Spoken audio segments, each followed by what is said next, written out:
Joining me, everyone. Chuck Moscowitz here. Welcome to the program. My guest is Jason Van Camp.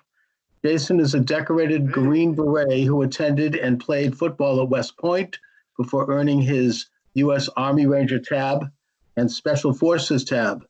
He's the author of Deliberate Discomfort, How U.S. Special Operations Forces Overcome Fear and Dare to Win by Getting Comfortable Being Uncomfortable. Jason, thanks for joining me today. Hey, it's my pleasure. Thanks for having me on the show. Well, you're the perfect guest right now because of the virtual chaos that we're all going through. As many of us, in fact, most of us, especially in the where I am in Boston and in New York, are off the streets, are holed up at home. And in my case, I have a spouse who's very nervous and is walking around the house spraying everything with antiseptic and putting wipes and you name it. I mean, it's just, so I'm glad to have you here to talk about how we should deal with this kind of chaos and what's the best way to stay safe and yet function, get through life, go out, do whatever. Yeah, I couldn't agree with you more. This is an interesting time we're living in. For some people, it's scary. And for others, it's very, very exciting, and that's just kind of the way it is right now. So you got to choose which group are you in, Well, I mean, I would say that I lean toward the excitement part, but at the same time, I don't want to catch this thing. I mean, it's very contagious. So I want to take necessary precautions. How do you balance it? I mean, talk a little bit about what you're doing and your family and how you're coping. Are you where are you anyway?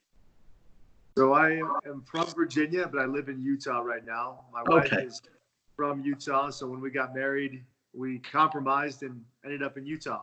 And I don't mind that because Utah is a pretty cool spot to live, Oh, it's beautiful. It's cold. There's no humidity, mountains up the road. And so I got married in 2015 and we have two kids. We have a young daughter, Claire Jane. She's 3 years old. She just turned 3. And I have a son who's 9 months old, Jack. That's my family. Nice. And are there precautions being taken in Utah? You haven't been told to shelter in place, I imagine. No, not yet. But people are losing their jobs and they're losing their minds in a way. It's a very scary time for a lot of individuals, and we're taking it very seriously as a family. And I think most of the people in Utah are also taking it very, very seriously. Well, what do you suggest? I mean, in a situation, because you obviously you're a Green Beret, you know how to deal with real adversarial situations. That's what you're trained to do. How does an average family deal with this when, in our case, someone that's very close to us has been diagnosed with this virus? She's fine, thank God. Oh, yeah, but she's fine. She's just in the quarantine period and finishing the quarantine period and no symptoms at this point. So, we're expecting to bring her back here, and yet at the same time, we're nervous about being exposed because we're both older. I mean, I'm quite a bit older than you, as you might notice. I mean, we're like, at the age where we're a little bit more concerned about being exposed. And a younger person, they may have the thing, but they may not know they have it, and they're walking around with it, and they feel fine, but, they can expose someone else. And it's very contagious. Apparently, Vice President Pence says that this is 3 times as contagious as a regular flu. So, how do you proceed with that? I mean, I'm just sort of asking myself. Well, I would say that, so we got some feedback there. Simplify, simplify. If you have shelter, if you have food, if you have water, if you have people that love you and that you love and you surround yourself with those people, then that's really all you need. You'll be okay. And so by simplifying things, like what I'm saying is don't panic, like remain optimistic. Things will be okay. We have very smart people, working around the clock to figure this out. If you look at the numbers, only 1,000 people have died because of the virus, But if you start to feed yourself those negative stories and, only X amount of people have actually died or contracted it. Well, then, the hospitals are filling up and people that have heart attacks and brain aneurysms and cancer, and there's no beds for them. And then what are we going to do? You know what? you got other things to worry about. You got other things to think about. Like think about your family, think about the people to your left and to your right. Take care of them, make sure they're okay. And by giving, you'll find they'll be very, very successful.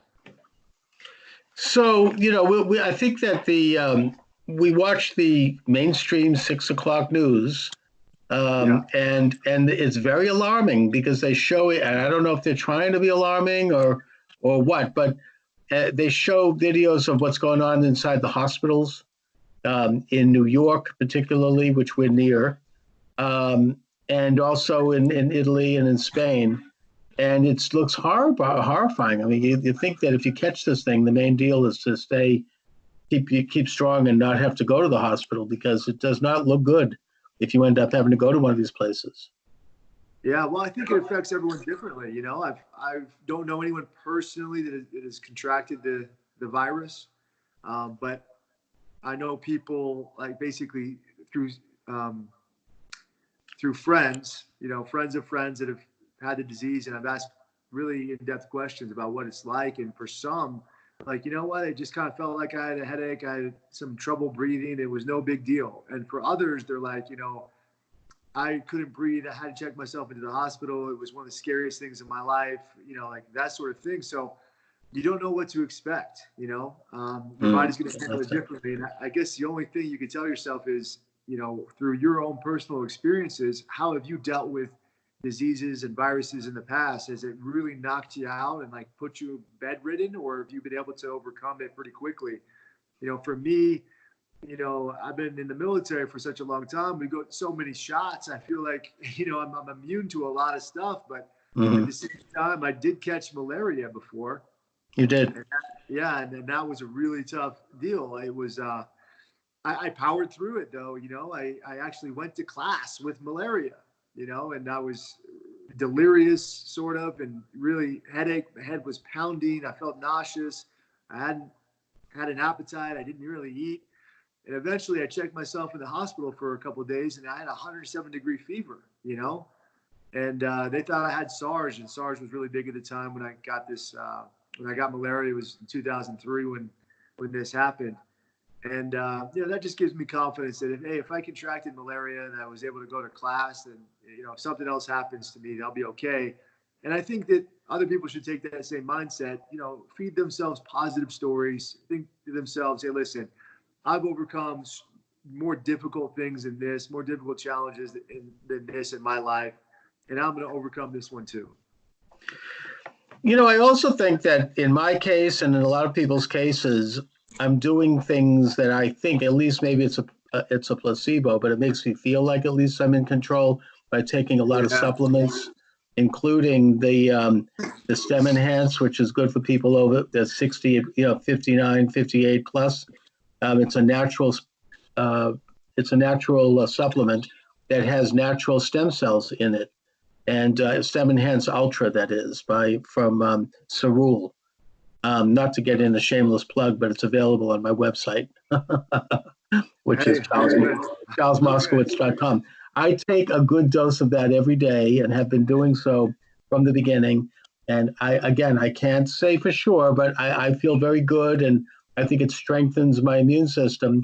And there are other things you can do to strengthen your immune system. I take a mega dose of vitamin C and other things that I do. So, there are some things I think, and plus the other thing is, as you say quite accurately, Jason, you have to keep a positive mindset. Don't get too bogged up in these really nasty stories that are circulating, and just, try to maintain control of your own environment as best you can. Yeah, I totally agree with you. You touched on it. It's a mindset, a positive mindset. And it's funny how your positivity can repel, all the negativity, even like real diseases and viruses.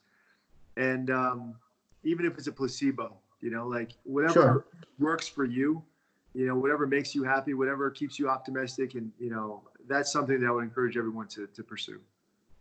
Right. And also, I mean, the other lesson I hope that people can take from this, and even now, especially now, but also when it's over, is that it's a good idea to do prep, to be prepared for survival for 4 to 6 weeks, And to be prepared in advance. This is something that Americans used to do as a matter of routine.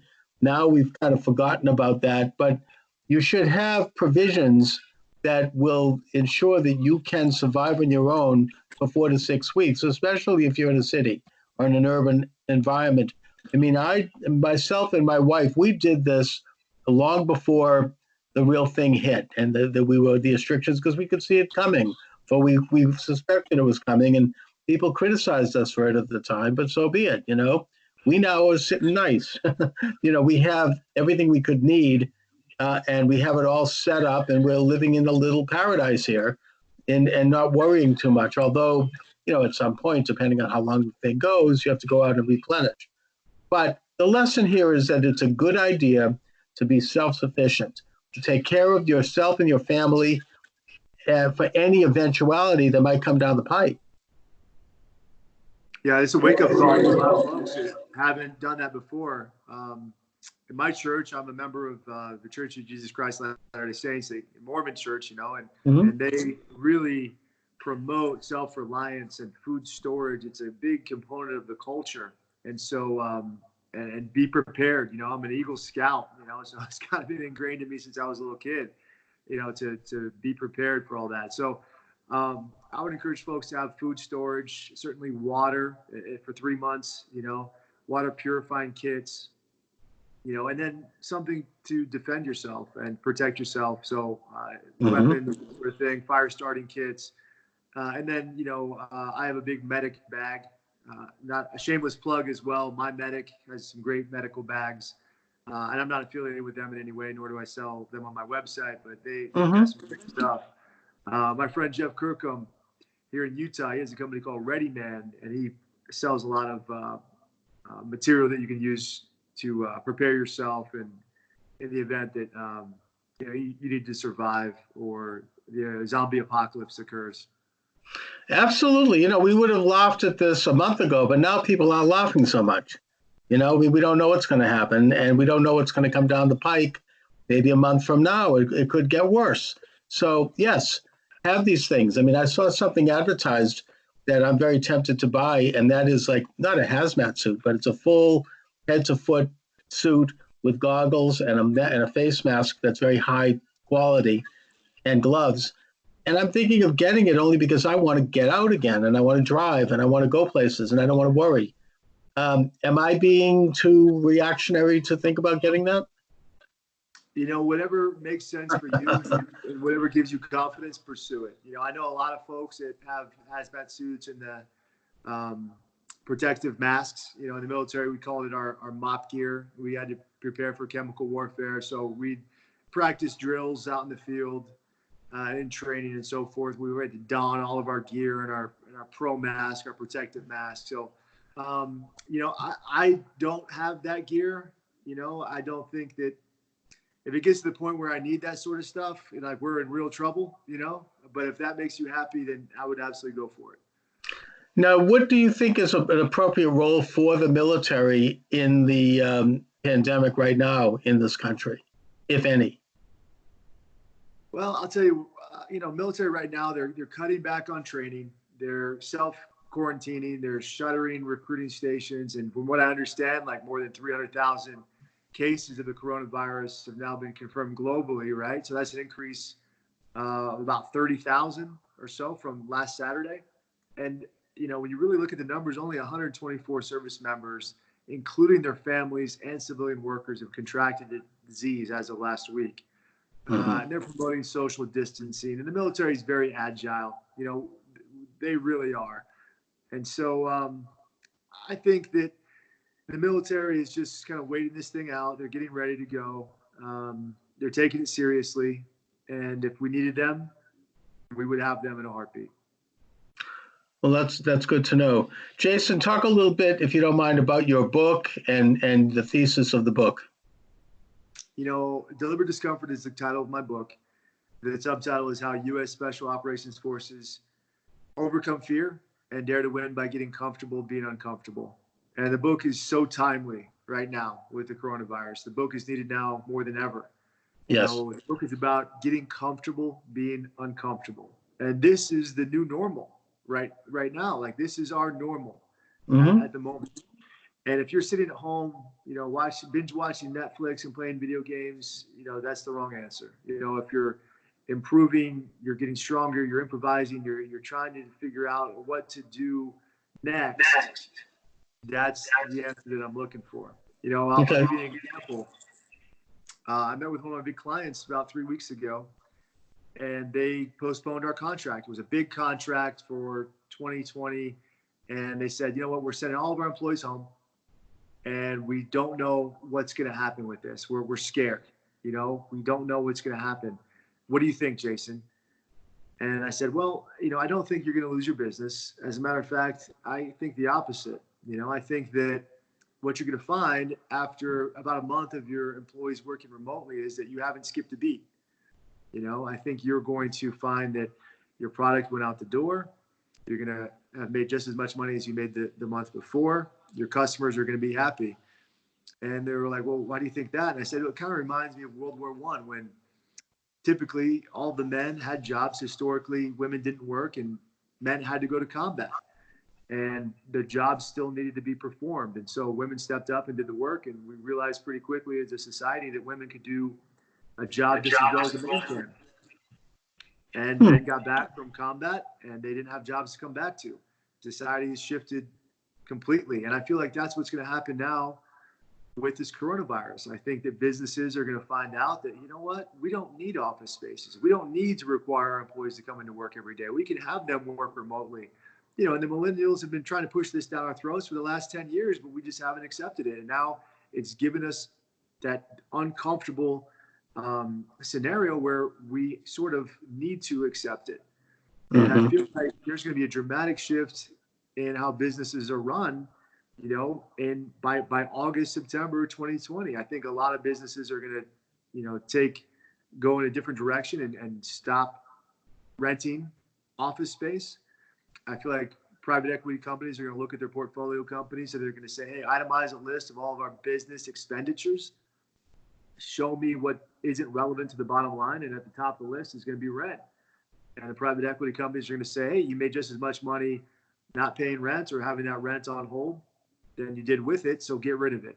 And so you're going to go up and Wow. down the highway and you're going to see empty office spaces. Commercial real estate is really going to be struggling to find people to take space. I think it's going to be a dramatic shift in how business is done. You're going to see a lot more remote training, online training. You're going to see, remote meetings as the norm. You're going to have to, figure out how to do a lot more homeschooling with your kids and doing daycare from home. But, and then the next step is, how are people going to react to being socially isolated or socially distant? Like, how is our society going to react to that? All interesting questions and all things I've been thinking about.